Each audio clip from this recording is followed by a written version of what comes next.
बिस्मिल्लाहिर्रहमानिर्रहीम, अस्सलाम वालेकुम रहमतुल्लाहि व बरकातुहू। उम्मीद है आप लोग खैरियत से होंगे। अब बस हमारे तकरीबन 2 से 3 लेक्चर्स हैं थ्योरी के एस्पेक्ट्स के मुताबिक, जिसको आज और मंडे ट्यूसडे तक इंशाल्लाह हम कंप्लीट कर लेंगे। और नेक्स्ट वीक रिमेनिंग डेज में हम चैप्टर 14, चैप्टर 13 और जो टॉपिक आप लोग ऐड करेंगे उसके 6 सेशंस हम प्रैक्टिस के डिवाइस करेंगे और तकरीबन हमारा सिलेबस इंशाल्लाह कंप्लीट हो जाएगा। उसके बाद अगर आप लोगों ने चाहा तो फिर हम उसमें कुछ प्रैक्टिस ऐड कर लेंगे रिस्क असेसमेंट की, कुछ प्रैक्टिस ऐड कर लेंगे हम एविडेंस की, मटीरियलिटी की। ऑलरेडी जितने सवाल थे सारे करवा दिए, उसमें मेरे पास और कुछ भी नहीं है। उसमें से ये फाइनल के भी सवाल करा दिए, आपको कैफ के भी करवा दिए हैं, फिर मैंने आपको जो ICW के भी करवा दिए। उसमें सवाल इससे ज़्यादा है ही नहीं, जितने थे हमने वो सवाल कर लिए। फिर भी देख लेंगे कोई ऐसी के फर्दर क्वेश्चन मिलते तो हम उसको साथ डील कर लें। अभी जो टॉपिक हम पढ़ने जा रहे हैं ये ऑलरेडी पढ़ा हुआ है और बहुत डिटेल में पढ़ा हुआ है। मैं सिर्फ इसको जहां पे आपको उसको रिवाइज करवाने जा रहा हूं। This is the revision. आपको याद होगा हमने जब ऑडिटर की सर्विसेज की बात की थी,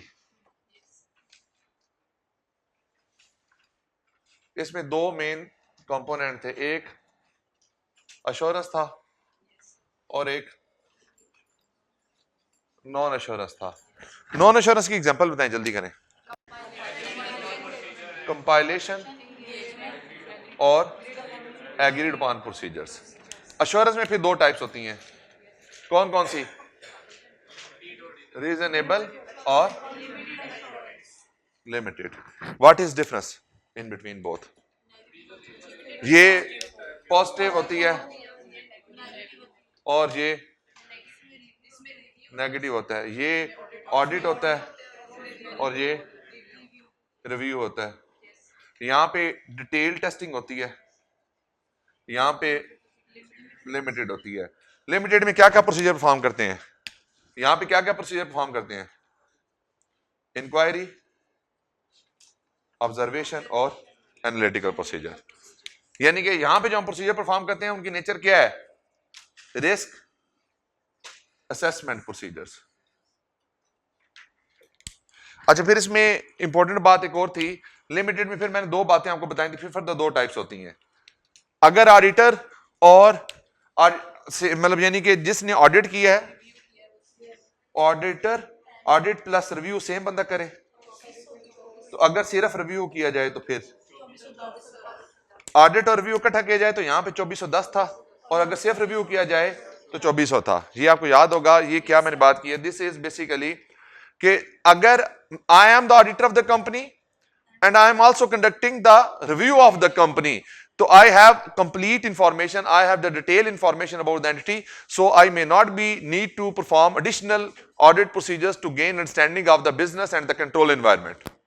So the procedures are limited and the standard that will be applicable is 2410. But in case when you are not the auditor of the company, you are just here to perform the review, तो आपको सिर्फ engage किया गया है review engagement करने के लिए। That is the review only engagement. When this is the review engagement, then you may have to obtain the understanding of the client in more detail. You have to perform certain additional procedures that are not relevant in case of 2410. So here will be the 2400. तो यहाँ पे 2400 की application आपकी होगी। तो this is the main thing। हमारे जो syllabus में है this is 2400 रिव्यू एंगेजमेंट। अब क्योंकि मैंने आपसे बात की है कि यहाँ पे, अच्छा मुझे एक चीज बताएं, क्या यहां पे टेस्ट ऑफ डिटेल परफॉर्म होंगे? कौन नहीं रख दें? क्या यहां पे टेस्ट ऑफ डिटेल परफॉर्म होंगे? नहीं। क्या यहां पे आपके कंट्रोल टेस्टिंग परफॉर्म होगी? नहीं। इसका मतलब क्या यहां पे ना कंट्रोल टेस्टिंग होगी ना टेस्ट ऑफ डिटेल होंगे। तो यहां पे जो प्रोसीजर्स होंगे data limited to the inquiry, observation and analytical procedure. अब इसमें बाकी कुछ नहीं होगा जो ऑडिट में करते थे। अब यहां पे जो इंपॉर्टेंट बात है वो क्या है? वहां पे हम यूज करते थे वर्ड ओपिनियन का, यहां पे हम वर्ड यूज करेंगे कंक्लूजन का। इधर वर्ड क्या है जी? यहां पे वर्ड क्या है? अगर वहां पे स्कोप लिमिटेशन होती थी, इंपैक्ट मटेरियल होता था, तो हम क्या कहते थे? Qualified opinion. क्या कहते थे? यहां पे क्या कहेंगे? Qualified conclusion. यहां पे एडवर्स ओपिनियन होती थी, यहां पे क्या होगा? Adverse conclusion. यहां पे डिस्क्लेमर ऑफ ओपिनियन होती थी, तो यहां पे क्या होगा, डिस्क्लेमर ऑफ कंक्लूजन। ये बात समझ आई आपको? तो just the word has been replaced, opinion is replaced with the conclusion, the wording is nearly common. अब आपको याद है कि जो ओपिनियन पैराग्राफ ड्राफ्ट करते हैं, तो ओपिनियन पैराग्राफ में हम क्या लिखते हैं, the financial statement give true and fair view. यहां पे हमने क्या, कौन सी ओपिनियन देनी थी, नेगेटिव एश्योरेंस देनी थी। तो नेगेटिव एश्योरेंस की वर्डिंग क्या होती है, nothing has come to our attention that causes us to believe that these financial statements do not present true and fair view, that's it, and the matter is closed। अब ये already मैं ये कह रहा हूं, ऑलरेडी आपने पढ़ा हुआ है, इसकी जरा मैं आपको बुक के ऊपर रीडिंग करवा देता हूं। कोई नई चीज आएगी तो हम उसको अकॉर्डिंगली डिस्कस कर लेंगे।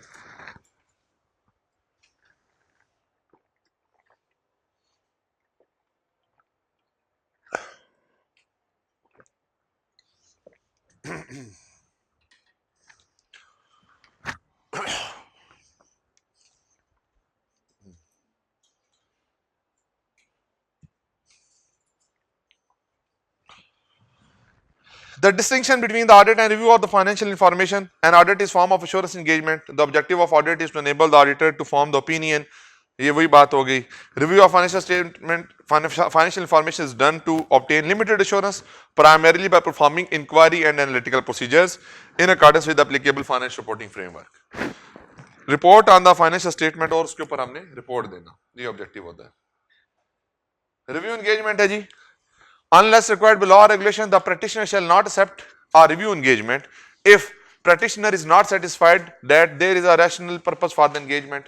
Again same, जैसा हम engagement letter को साइन करते थे तो we just accept the client, हम उसमें प्री इंगेजमेंट एक्टिविटीज को देखते थे, हम उसमें प्रीमाइस को देखते थे, and then we accepted the client. Same वहां पे भी यही काम था, यहां पे भी यही काम करेंगे। देखें, review engagement would be appropriate in the circumstances. पहले ऑब्जेक्टिव ऑफ द रिव्यू पता होना चाहिए और वहां पे रिव्यू ही हो पॉसिबल है या कुछ और एंगेजमेंट होनी चाहिए। This is important. The practitioner has reason to believe that the relevant ethical requirement including independence will not be satisfied, कि अगर हमें पता लगता है कि हम सेटिस्फाई नहीं कर सकेंगे इंडिपेंडेंस की रिक्वायरमेंट, तो हमें उस क्लाइंट को एक्सेप्ट नहीं करना चाहिए।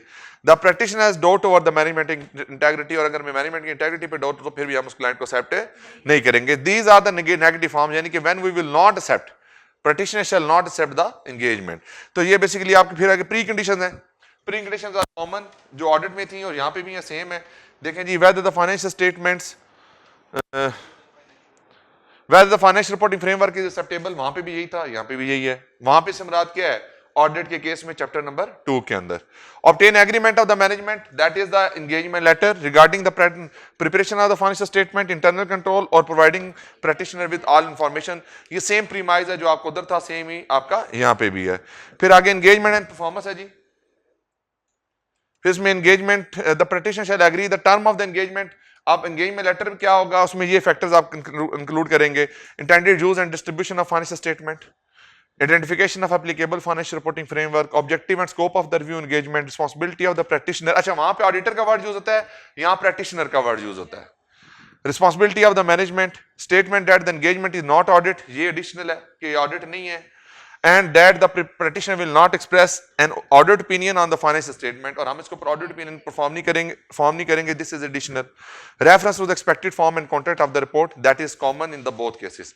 So only the additional thing is intended use and the statement that audit नहीं है ये वाला, इसके अलावा बाकी कॉमन है। अगर पेपर में सवाल आ जाए रिव्यू एंगेजमेंट में टर्म ऑफ एंगेजमेंट क्या होंगी, आप बेशक ऑडिट वाली लिख के आ जाए, पेपर में नंबर मिल जाएंगे आपको, है ही वो, उसके अलावा कुछ नहीं है।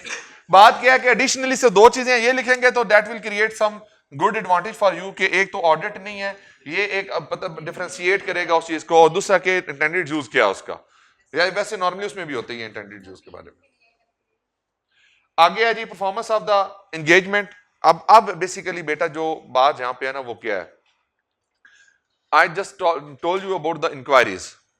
सो व्हाट इज इंक्वायरी? इंक्वायरी के बारे में आपको बहुत डिटेल अंडरस्टैंडिंग मौजूद है।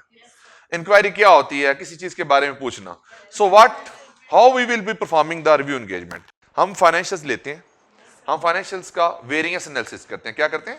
Variance analysis. वेरिएंस एनालिसिस क्या होता है? कंपेयर, वर्टिकल एनालिसिस करते हैं, हॉरिजॉन्टल एनालिसिस करते हैं, एंड रेशियो एनालिसिस करते हैं। उसके अलावा वी अपडेट आवर अंडरस्टैंडिंग अगर हमारे पास इंडस्ट्री में ऑलरेडी काम किया हुआ है तो उसकी अंडरस्टैंडिंग अपडेट करने के लिए हम मैनेजमेंट से कुछ क्वेश्चंस कर सकते हैं, कुछ सवालात कर सकते हैं। फॉर एग्जांपल अकाउंटिंग एस्टिमेट कैसे से बनाते हैं आप, बिजनेस में कोई अपडेट है तो उसके बारे में बता दें, कस्टमर से पैसे आपको मिले या नहीं मिले, को फ्रॉड हुआ या नहीं हुआ, रिलेटेड पार्टी की नेचर क्या है। तो जो ऑडिट में इंक्वायरीज करते थे यहीं पे भी आप वो क्या करेंगे, ऑलमोस्ट वही इंक्वायरीज करेंगे। वहां पे ऑब्जेक्टिव क्या होता था, उस इंक्वायरी की बेस पे रिस्क असेसमेंट करके आप अप्रोच बनाते थे, अप्रोच की बेस के ऊपर प्रोसीजर परफॉर्म करते थे, प्रोसीजर की बेस के ऊपर sufficient appropriate audit evidence obtain करते थे, सफिशिएंट एप्रोप्रिएट ऑडिट एविडेंस की बेस के ऊपर ओपिनियन फॉर्म करते थे।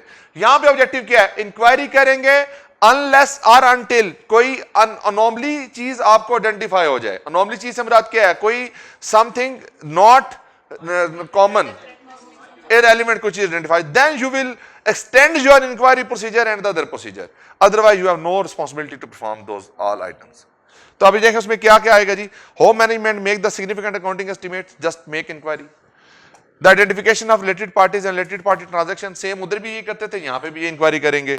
Weather there are significant unusual और कॉम्प्लेक्स ट्रांजैक्शंस, ये हम उधर भी, ये सिग्निफिकेंट रिस्क की बात है ना, सिग्निफिकेंट रिस्क में इंक्वायरी हमारी होती थी, तो यहां पे भी सेम आपकी इंक्वायरी वही है। Event or matter including significant transaction occurring near the end of the reporting period, the existence of any fraud or illegal act, ये उसने कोई 10 बातों को इकट्ठा कर दिया, you make separate line items, आपकी अपनी चॉइस है। The existence of any actual suspected or alleged fraud, fraud के बारे में इंक्वायरी कर लें। Whether management has identified or addressed subsequent event, कोई subsequent event आए हैं या नहीं उसके बारे में पूछ लें। The advice of the management assessment for going concern, management assessment going concern की है तो वो उनसे इंक्वायरी कर लें। आगे है जी, if the practitioner identifies significant transaction outside the entity normal course of the business, the practitioner shall inquire of the management. अभी आपने ये सारे काम किए, अगर कोई एडिशनल अनोमली नहीं आती तो your procedure has been concluded, लेकिन अगर कोई चीज आइडेंटिफाई हो जाती है फिर आप उसके ऊपर अपने प्रोसीजर्स को क्या करेंगे, एक्सटेंड करेंगे।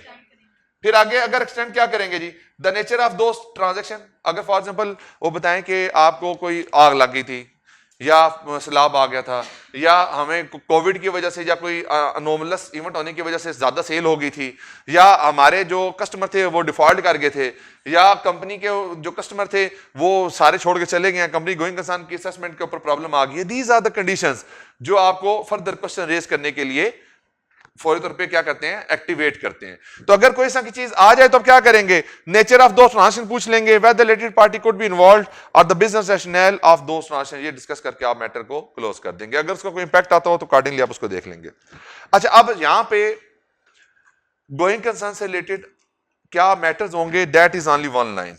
तो आपको जितनी लाइन बताई जा रही है आप उस हद तक रिस्ट्रिक्ट रहेंगे। क्या कहते हैं, review of the financial statement including consideration of the entity ability to continue as going concern, in this consideration the practitioner shall cover the same period as the that used by the management. तो जो management ने cover किया period को बस आप उस हद तक अपने आप को रिस्ट्रिक्ट रखेंगे, आगे ओपिनियन पे क्या इंपैक्ट आने हैं और किस तरीके से आने हैं वो आपके सिलेबस का पार्ट नहीं है। So you should not be worried और कंसर्न कि इसको किस तरह से डील करना है, आपके लिए जो रेलिवेंट है वो आपने उसको डील करना है जी।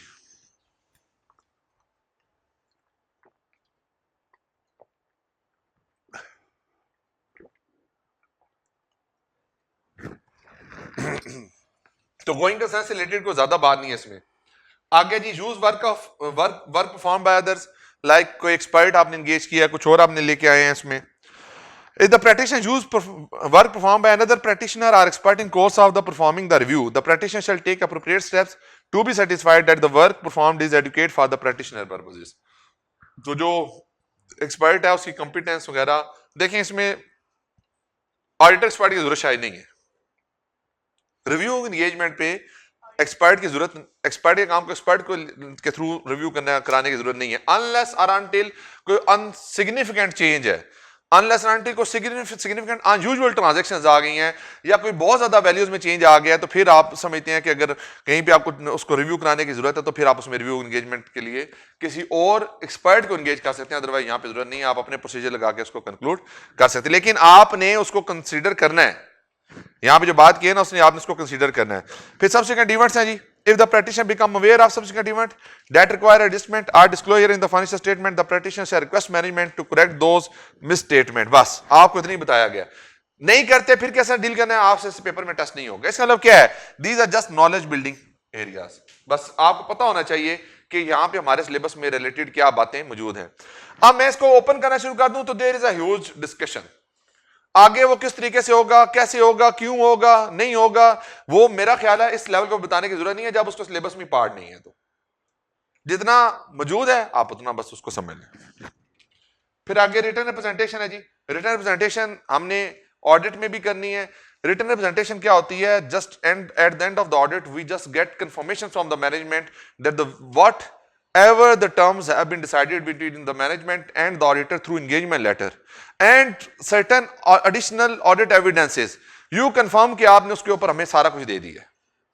अब वो होता क्या है रिटर्न रिप्रेजेंटेशन? जब मैं आपको ऑडिट में पढ़ाऊंगा तो ऑटोमेटिकली आपका यहां पे भी वो कवर हो जाएगा। आगे कंक्लूजन है जी। सेम कंक्लूजन जो आपके 705 के कंक्लूजन है, सेम कंक्लूजन आपके सारे यहां पे यही है। अगर मिसस्टेटमेंट है, इंपैक्ट मटेरियल है, तो आप उसके ऊपर क्वालिफाइड कंक्लूजन करेंगे। अगर मिसस्टेटमेंट है, इंपैक्ट मटेरियल भी है, परवेसिव भी है, तो आप एडवर्स कंक्लूजन करेंगे। अगर स्कोप लिमिटेशन है, इंपैक्ट मटेरियल है, क्वालिफाइड कंक्लूजन। अगर मिसस्टेटमेंट है, इंपैक्ट मटेरियल एंड परवेसिव है, तो disclaimer of opinion, disclaimer of conclusion, sorry. आगे इसमें ये देख लें जी कि ये अनमोडिफाइड कंक्लूजन है जी, कोई चेंज नहीं हुआ। फिर आगे मॉडिफाइड कंक्लूजन है। The practitioner determined that financial statement are material stated or insufficient appropriate audit evidence, ये दो बातें हैं जी। तो using the heading qualified conclusion, adverse conclusion or disclaimer of conclusion, provide description of the matter giving rise to the modification। फिर आगे आ गया जी, ये basically वही बात है, financial statement are materially misstated. A qualified conclusion when the practitioner conclude that the fact of the matter giving rise to modification are material but not pervasive to the financial statement, same पढ़ा हुआ आपने वही जो बात है। फिर adverse conclusion है when the financial statement giving modification both material and pervasive to the financial statement। आगे है जी in the basis of conclusion paragraph, वही किस तरह से ड्राफ्ट करेंगे सारी उसकी बात है। आगे inability to obtain sufficient appropriate audit evidence, same express qualified conclusion अगर हमारे पास मटेरियल इंफॉर्मेशन नहीं मिली। डिस्क्लेमर ऑफ कंक्लूजन अगर हमें पॉसिबल इफेक्ट जो मटेरियल भी है और परवेसिव भी है। आगे ये बेटा ये बातें क्योंकि ऑलरेडी हमने बहुत डिटेल में पढ़ी हुई हैं, तो शायद आपको ये लग रहा हो कि हम स्पीड में जा रहे हैं, तो स्पीड में नहीं है। इफ यू वांट कि हम वाकई स्पीड में जा रहे हैं तो जस्ट गेट 5 to 10 मिनट्स और इसको रीड करें जरा, यू विल गेट कि हमें जो जो बातें कर रहे हैं everything is knowledge of the prior classes, कोई चीज नई नहीं है इसमें, नथिंग न्यू। जस्ट क्या ऐड हो रहा है? वर्डिंग ऐड हो रही है, वर्डिंग चेंज हो रही है, बाकी सारा कुछ सेम ही है, कोई चेंज नहीं है। आप इसको देख सकते हैं, अगर करना चाहें तो कल इसकी रिपोर्ट छोटी होती है, इसमें देखें टाइटल ऑफ द रिपोर्ट होता है। टाइटल क्या होगा जी? Independent practitioner report. वहां पे क्या था? ऑडिटर। यहां पे प्रैक्टिशनर आ जाएगा जी। एड्रेस ही कौन होंगे? वही शेयर होल्डर्स और मेंबर्स। आगे बोर्ड ऑफ डायरेक्टर्स भी हो सकते हैं क्योंकि जो लॉ है वो लॉ करता है, सॉरी जो 700 है वो लॉ करता है, यहाँ पे 2400 लॉ करेगा। फिर इंट्रोडक्टरी पैराग्राफ है जिसमें फाइनेंशियल स्टेटमेंट जिनका हमने रिव्यू किया है और टाइटल ऑफ ई स्टेटमेंट्स, वहां पे भी सेम था, यहाँ पे भी सेम है। Refer to summary of significant accounting policies और state financial statement have been reviewed. फिर आगे रिस्पांसिबिलिटी ऑफ मैनेजमेंट का पैराग्राफ, फिर प्रैक्टिशनर की रिस्पांसिबिलिटी का पैराग्राफ, फिर आगे description of review of financial statement and limitation, यानी यहाँ पे हमें बताने की जरूरत है कि रिव्यू एंगेजमेंट जो होता है ये this is not an audit, this is limited assurance. तो हमें यहाँ पे प्रोसीजर लिमिटेड लगाए हैं, हमें इसके ऊपर अब यहाँ पे ये एडिशनल है। आपको जो याद करने की जरूरत है वो पैराग्राफ एफ को याद कर लें, लिख लें अपने पास। पैराग्राफ एफ में क्या है जी? Description of review financial statement and its limitation and the following statement. A review engagement under this ISRE is a limited assurance engagement, ये बताने की जरूरत है, ये limited assurance है। The practitioner perform procedure primarily consisting of making inquiries and other within the entity as appropriate and applying analytical procedure and evaluate the evidence obtained. And procedure performed in review are substantially less than those performed in audit in accordance with the ISAs. तो ये 3 additional आप यहाँ पे अपने warrants देते हैं, 3 additional आप यहाँ पे बातें करते हैं। एक तो हमने ये रिव्यू एंगेजमेंट ISRE में की है, दूसरा हमारे जो प्रोसीजर है वो लिमिटेड हैं और वो उसमें हमने सिर्फ इंक्वायरीज की हैं और एनालिटिकल प्रोसीजर परफॉर्म किए हैं।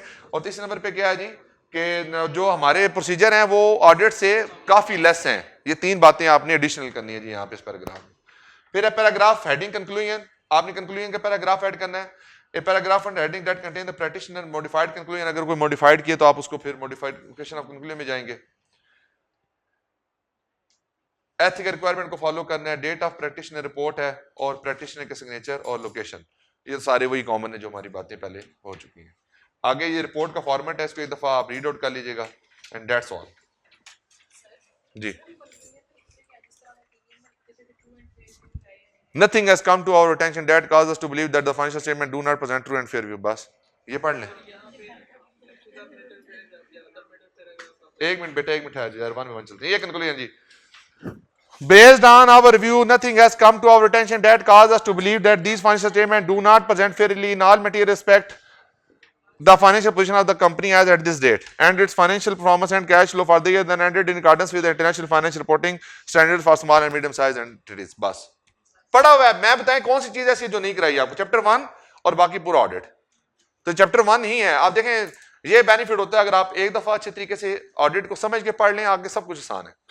कोई चीज नहीं है जिसमें, पक्की बात है, क्लियर। बस आज के दिन के लिए इतना इनफ है, इसको रीडिंग करें। हाँ बस बेटा जी, टेस्ट को क्या करना है, कौन सा टेस्ट है, फिर हम टॉपिक पढ़ लेते हैं एक और। क्या चीज, दो टॉपिक हमारे कौन कौन से रहते हैं, नीचे टॉपिक हैं और वो करने हैं अभी, आज ही करवा दूं, आज बड़ा है, इसको डाइजेस्ट कर लो, यार तो करना आप लोगों ने जाके।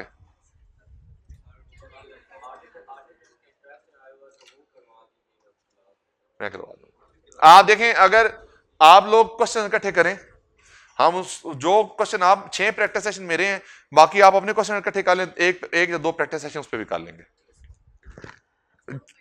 उस वक्त तक सिलेबस कंक्लूडेड कंसीडर नहीं होगा जब तक वो 6 सेशन नहीं होगा, क्योंकि आई बिलीव कि चैप्टर 14 और 13 आप लोगों को ठीक तैयार नहीं है। मुझे ये अंडरस्टैंडिंग बार बार हो रही है, मैं ये बार बार आप लोगों को देख रहा हूं, आप लोगों को बहुत शदीद मसले हैं चैप्टर 14 और चैप्टर 13 में, और आप लोग बोलते भी नहीं है, बात भी नहीं करते, लेकिन मुझे आइडिया हो रहा है। मैं जब क्वेश्चन करवा रहा होता हूं मैं शक्लें देख रहा होता हूं, जो क्वेश्चन करवाऊंगा अगर उसमें से 2 सवाल भी सही पिक कर लिया ना आपने ठीक तरीके से, चैप्टर 14 में उनसे बाहर कुछ नहीं है, मैक्सिमम वही बातें हैं। मैं आपको करवाऊंगा फाइनल के क्वेश्चन इंशाल्लाह, उसमें कैफ के तो करने ही 2-3 सवाल हैं जी। एनी क्वेश्चन नहीं, रीडिंग करें ना, 5-7 मिनट लो लगाए ना। हाँ तो बस ऑडिट रिस्क बात करनी है, बिजनेस में नहीं। नहीं आपने कहा था ऑडिट रिस्क लिखेंगे ना, नहीं आपने हेडिंग नहीं बनानी, जब आपने स्टार्ट करना है, देखें बात क्या होती है, when you will start writing the question तो आप हेडिंग ऑडिट रिस्क की देंगे, उसके अंदर जब स्टार्ट करेंगे हेडिंग उसमें बिजनेस रिस्क को लिख सकते हैं। ऐसा नहीं है मैं जो कह रहा हूं मतलब उसमें, लेकिन ऑब्जेक्टिविटी क्या है, ऑब्जेक्टिविटी आपकी ऑडिट रिस्क पे होनी चाहिए। नहीं 5-10 मिनट लगाएं, जो पढ़ा भी इसको अच्छे तरीके से समझे।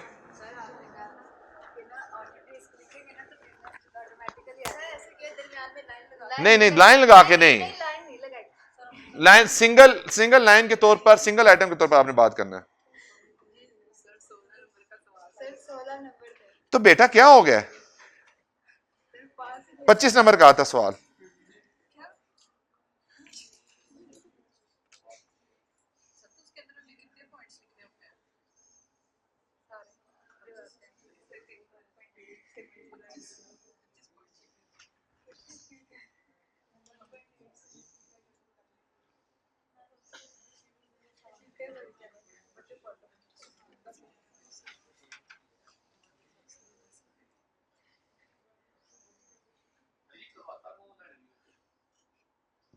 किस चीज का, देखो अब रिव्यू की जो रिक्वायरमेंट है ना, ये लिस्टेड कंपनी के लिए तो लाजमी है कि जो लिस्टेड कंपनी है उन्होंने अपने स्टैट्यूटरी ऑडिटर से ही रिव्यू करवा के देना है 6 मंथली अकाउंट्स का, उसके लिए 2410 की एप्लीकेशन होती है। लेकिन ये वाला जो 2400 है ये कोई भी करवा सकता है, it could be 6 monthly accounts, it could be annual accounts.